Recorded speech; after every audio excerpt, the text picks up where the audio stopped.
Hi friends, கச்சாயம் செய்கிறதுக்கு ரவையை தண்ணியில் ஒரு மணி நேரம் நல்லா ஊற வச்சுருங்க.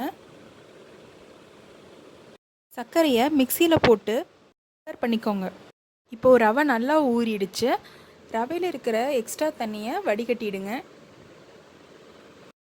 இப்போது ஒரு பாத்திரத்தில் ஊற வச்ச ரவையை சேர்த்துக்கோங்க.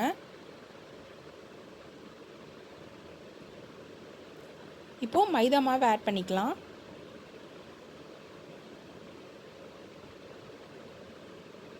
பொடி பண்ணி வச்சுருக்க சர்க்கரையை சேர்த்துக்கலாம். ஏலக்காய் சேர்த்துக்கோங்க. இப்போது மாவை நல்லா பிசைச்சிக்கோங்க. கட்டி இல்லாமல் நல்லா பிசைஞ்சிடுங்க மாவை. நான் மொந்தவாழம் பழம் எடுத்திருக்கேன். நான் ஒரு வாழைப்பழத்தில் 3/4 பழம் தாங்க சேர்த்துருக்கேன். ஏன்னா பழம் அதிகமாக சேர்த்துனோன்னா இது ரொம்பவே எண்ணெயை இழுக்க ஆரம்பிச்சிடும்.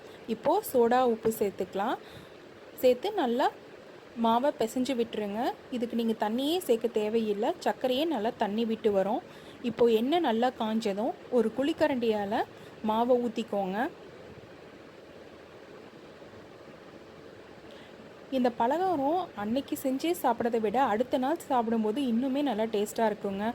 இந்த சாமிக்கு படையல் வைக்கும் போதெல்லாம் கண்டிப்பாக இந்த பலகாரம் செய்வாங்க.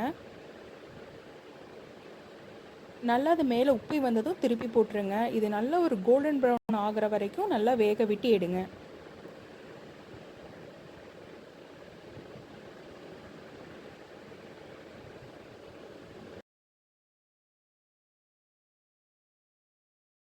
நம்ம சுவையான கச்சாயம் ரெடி ஆகிடுச்சுங்க. கண்டிப்பாக செஞ்சு பார்த்து எப்படி இருந்துச்சுன்னு கமெண்ட் பண்ணுங்கள்.